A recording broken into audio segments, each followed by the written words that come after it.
Olá, desejo a todos a presença de Deus. Este é o dia que o Senhor fez, por isso nos alegramos em sua santa e gloriosa presença. Aqui, Dani Siqueira, e esse é o Notícias do Reino, um espaço para as coisas do Rei dos Reis, do seu reino e conforme a sua justiça. Inscreva-se em nosso canal do YouTube, DS Produções Web. Seja um agente do Reino de Deus. O seu like e comentários são muito importantes para que outras pessoas recebam esse conteúdo. Em Cristo, somos um. E hoje nós temos uma convidada especial, a Thalita Cristine. Vocês sabem, eu tenho uma filha com síndrome de Down e hoje ela é a nossa convidada para fazer uma participação aqui no Notícias do Reino, com uma leitura bíblica. Vamos lá, Thalita? Olá, eu sou Thalita Cristine. Vamos saber o Salmo 91, versículo 1. Aquele que habita no esconderijo do Altíssimo, à sombra do Onipotente descansará. Direi ao Senhor, Ele é meu Deus, o meu refúgio e a minha fortaleza. Nele confiarei. Fica com Deus, até a próxima. Que linda, Thalita! Parabéns, você conseguiu! E assim a gente vai vencendo as nossas dificuldades. Eu mesma tenho um monte. E agora sim, vamos abrir a nossa Bíblia e aprender o caminho para receber a promessa. Vamos começar o estudo bíblico de hoje pela escravidão do povo hebreu no Egito, que aconteceu por volta de 1700 a.C. Para que possamos nos situar nesse contexto, com base nos relatos bíblicos, o povo hebreu teria suas origens na Mesopotâmia, tendo surgido com relevância na história a partir do patriarca Abraão, que vivia na cidade de Ur, na Mesopotâmia, e recebeu uma promessa de Deus para esse povo, que eles receberiam uma terra e inumerável descendência, se deixasse a Mesopotâmia e seguissem rumo a essa terra prometida, que ficava na região de Canaã, atual Palestina. Estando na região de Canaã, os hebreus fixaram-se na região do Vale do Rio Jordão e tinham a expectativa de possuir uma terra fértil. Porém, devido à escassez de alimentos em toda Canaã, os hebreus decidiram migrar para o Egito, vislumbrando que no Egito eles teriam essa terra fértil tão almejada, ou seja, mudaram o percurso. Dessa forma, uma vez no Egito, se juntaram ao povo Hyksos, que tinha domínio no Egito nesse período, e chegaram a ocupar posições importantes no Egito. Ocorre que o povo Hyksos, o qual fizeram parceria, foi expulso do Egito, e o povo hebreu foi escravizado depois que o povo Hyksos foi retirado. O povo hebreu ficou escravo no Egito por 400 anos, até Deus levantar Moisés para libertá-los por volta de 1300 a.C. e levá-los a fazer o caminho de volta a Canaã, a terra prometida. Mas para conseguir sair do Egito foi muito difícil, pois o faraó não permitia. Aonde existe um faraó, tem um povo escravizado. Somente após o seu reino ser atingido pelas 10 pragas, o faraó Ramsés II admite liberar o povo, atendendo o pedido de Moisés. Mas o faraó se arrependeu e a saída aconteceu com fuga e perseguição. E nessa fuga é que aconteceu um dos mais marcantes relatos bíblicos, a abertura do Mar Vermelho, que fazem investigações científicas há décadas e inclusive tem estudos publicados em revistas científicas, a fim de provar que o fenômeno se explica à luz da ciência. Então Israel sai do Egito, Israel atravessa o Mar Vermelho em terra seca, o Senhor derrota os egípcios no meio do mar. E Israel viu o grande poder que o Senhor havia usado contra os egípcios, e o povo temeu o Senhor e confiou no Senhor e em Moisés, seu servo. E Moisés entoa um lindo cântico que narra o que foi essa travessia sobre os egípcios. Como estamos no período da Páscoa, vale ressaltar que a Páscoa é uma festa de origem judaica, que comemora justamente a libertação do povo hebreu após um longo período de escravidão no Egito, que nos remete à nossa Páscoa em Jesus Cristo, que nos trouxe libertação e a esperança de uma nova vida nele. Entre a promessa e a terra prometida existe um percurso, um longo percurso. Mas entre esse livramento do Mar Vermelho até chegar na terra prometida, esse povo que foi liberto por Deus das mãos de Faraó de uma forma tão extraordinária, vagou por 40 anos no deserto. E somente após 40 anos, os hebreus chegaram ao seu destino. E ainda Arão e Moisés falecem no fim do caminho. Moisés, depois de avistar de longe a terra, ele não entrou na terra prometida. E o que ocorreu nesse caminho para retardar tanto o cumprimento da promessa e ainda sem o seu grande líder? Esse é o foco do nosso estudo de hoje e o que vamos extrair de Deus para as nossas vidas através das Escrituras. A nossa visão determina se Deus nos colocará no próximo nível. O Senhor Deus, então, dá uma ordem a Moisés, que envie um homem de cada tribo de Israel para espiar a terra de Canaã, a terra que ele daria para eles. E os 12 espias foram enviados a fazer o reconhecimento da terra que iriam receber do Senhor. E esses foram os príncipes enviados, os 12 espias.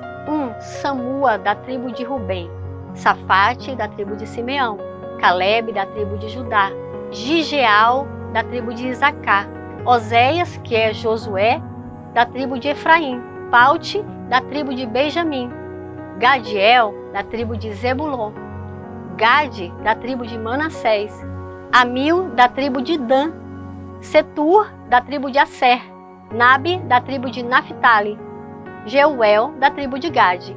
Esses homens voltaram com os seus relatórios de tudo o que foi apurado, levando em conta os seguintes critérios pré-estabelecidos por Moisés, sendo eles: vejam como é a terra, se o povo que vive lá é forte ou fraco, se são muitos ou poucos, se a terra em que habitam é boa ou ruim, se as cidades em que vivem são cidades sem muros ou fortificadas, se o solo é fértil ou pobre, quer dizer, estéril, se existe ali floresta ou não. Sejam fortes e corajosos, tragam alguns frutos da terra. E era a época do início da colheita das uvas.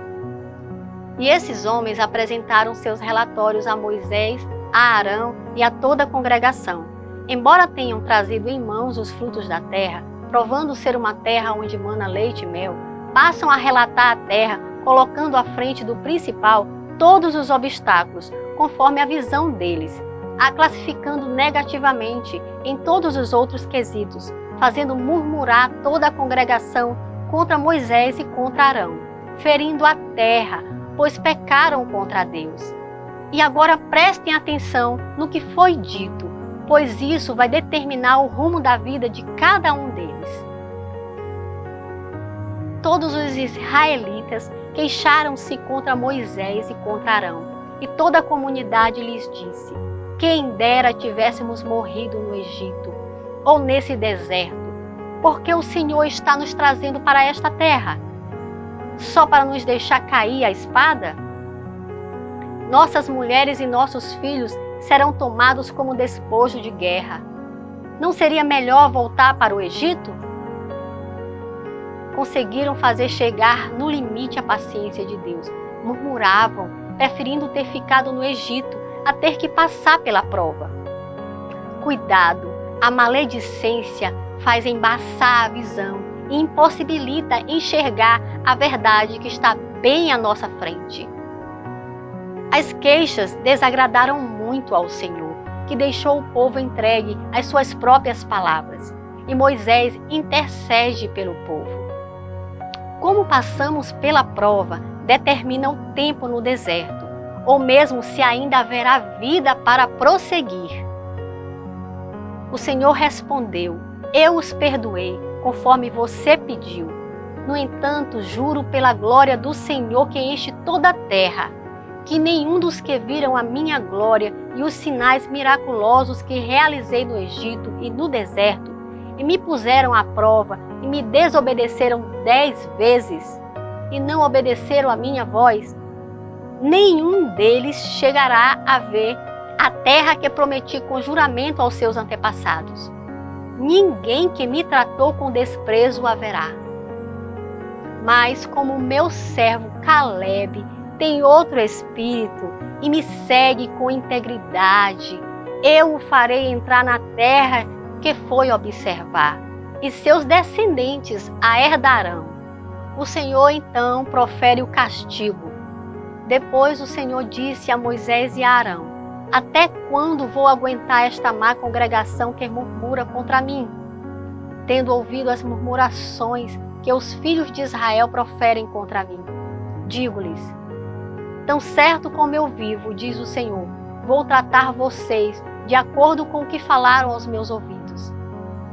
Neste deserto cairá o cadáver de vocês, de todos vocês que foram contados no censo de 20 anos para cima e que murmuraram contra mim. Vocês não entrarão na terra na qual jurei que os faria habitar, com a exceção de Caleb, filho de Jefoné, e Josué, filho de Nun. E foi por esse motivo que Deus determinou que a geração dos israelitas passaria 40 anos no deserto. Deus determinou a sentença segundo o número de dias em que eles espiaram a terra, ou seja, eles espiaram a terra por 40 dias. Cada dia iria representar um ano, tempo em que eles levariam sobre si as suas iniquidades. 40 anos, tempo do deserto deles. O Senhor diz sobre essa decisão que ele tomou: e terão a experiência do meu desagrado. A experiência do desagrado a Deus faz o povo fracassar. E o que aprendemos com isso? Ter cuidado com o que falamos. A morte e a vida estão no poder da língua. O que bem a utiliza, come do seu fruto. 2. Passar pela prova sem murmurar.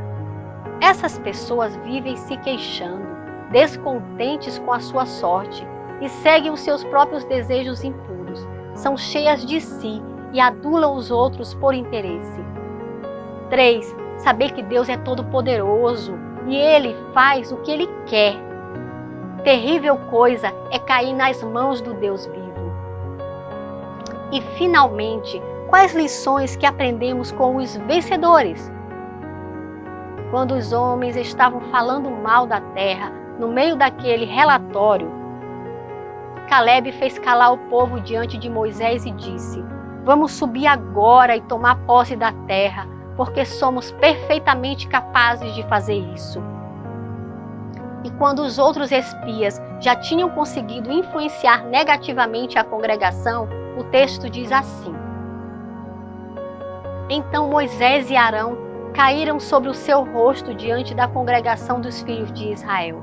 E Josué, filho de Nun, e Caleb, filho de Jefoné, que eram daqueles que espiaram a terra, rasgaram as suas roupas e falaram a toda a congregação dos filhos de Israel, dizendo: a terra pela qual passamos para espiar é terra muitíssimo boa. Se o Senhor se agradar de nós, então nos fará entrar e nos dará essa terra, que é uma terra que mana leite e mel. Tão somente não sejam rebeldes contra o Senhor e não tenham medo do povo dessa terra, porque como pão os podemos devorar. A proteção que eles tinham se foi. O Senhor está conosco, não tenham medo deles. Os homens que falaram mal da terra morreram de praga diante do Senhor. Mas Josué e Caleb, que eram dos homens que foram espiar a terra, sobreviveram. E Moisés seguiu com os remanescentes pelo deserto, rumo à terra prometida, sempre na intercessão por esse povo. E aconteceu de não haver água para o povo.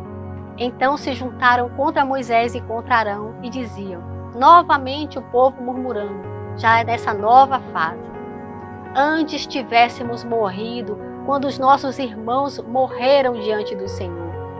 Moisés clama ao Senhor que Ele dá uma direção. Esse é um outro ponto muito importante, pois vai ser decisivo para que Moisés e Arão não entrem na terra prometida. O Senhor disse a Moisés: pegue o seu bordão e ajunte o povo, você e Arão, o seu irmão, e diante do povo falem à rocha, e ela dará sua água. Assim tirarão a água da rocha e darão de beber à congregação e aos animais. Moisés fez como o Senhor ordenou e pegou o bordão que estava diante do Senhor e, juntamente com Arão, reuniu o povo diante da rocha e lhes disse: agora escutem, rebeldes. Será que teremos que fazer com que saia a água desta rocha para vocês? Moisés levantou a mão e feriu a rocha 2 vezes com o seu bordão. E saíram muitas águas, e a congregação e os seus animais beberam. Mas o Senhor disse a Moisés e a Arão: porque não creram em mim para me santificarem diante dos filhos de Israel, vocês não farão entrar este povo na terra que eu lhe dei. São estas as águas de Meribá, porque os filhos de Israel discutiram com o Senhor, e o Senhor se santificou neles. Agora ocorre a morte de Arão, no monte Hor. E o Senhor antes diz o motivo: Arão será reunido ao seu povo, porque não entrará na terra que dei aos filhos de Israel, pois vocês foram rebeldes à minha palavra, nas águas de Meribá. Chame Arão e Eleazar, o filho dele, e diga-lhes que subam ao monte Hor. Depois tire as vestes sacerdotais de Arão e coloque-as em Eleazar, o filho dele, porque Arão será reunido ao seu povo e ali morrerá. E depois ocorre a morte de Moisés. Acontece bem mais à frente, depois de vários acontecimentos, mas o Senhor faz menção ao mesmo momento de Arão. Depois o Senhor disse a Moisés: suba a este monte Abarim e veja a terra que dei aos filhos de Israel. E depois de ter visto, você também será reunido ao seu povo, assim como já aconteceu com seu irmão Arão. Porque no deserto de Zim, quando a congregação discutia comigo, vocês foram rebeldes ao meu mandado de me santificar nas águas diante dos olhos do povo. São estas as águas de Meribá de Cádiz, no deserto de Zim. Por essas passagens do livro de Números, entendo que os fatores que fizeram que Arão não conseguisse entrar na terra prometida e Moisés somente ter avistado de longe foi o mesmo: a desobediência. Deus disse: falem à rocha, e não para ferir a rocha. Depois, incredulidade. Eles disseram: será que teremos que fazer? Deus já tinha dito a eles: falem à rocha e ela dará água. E a rebeldia, que é a oposição e resistência a Deus. Mesmo Moisés tendo avistado a terra só de longe, Deus continuou com ele até o fim em diálogo, tendo o próprio Moisés pedido que Deus o substituísse por Josué. E assim Deus o fez. Então Moisés disse ao Senhor: o Senhor, autor e conservador de toda a vida, ponha um homem sobre esta congregação, que saia adiante deles, e que entre adiante deles, e que os faça sair, e que os faça entrar, para que a congregação do Senhor não seja como ovelhas que não têm pastor. Assim, creio que ficou claro no estudo de hoje que o castigo é para os desobedientes, incrédulos, murmuradores e rebeldes. E depois de um longo caminho percorrido, o cumprimento da promessa e entrada na terra prometida é para quem tem fé, perseverança e humildade diante de Deus.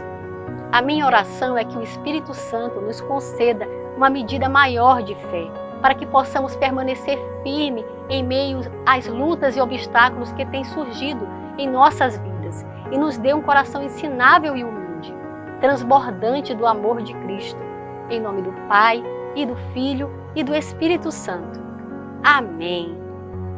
Você pode rever esse e os outros programas no YouTube DS Produções Web, Compartilhe o link dessa mensagem. Compartilhando esse link, você pode estar ajudando outras pessoas com essa mensagem que veio do coração de Deus. Também nós estamos interessados em lhe ouvir, saber o seu testemunho. A sua participação é muito importante. E fiquem na paz que só o Senhor pode dar. E até a próxima, se Deus quiser.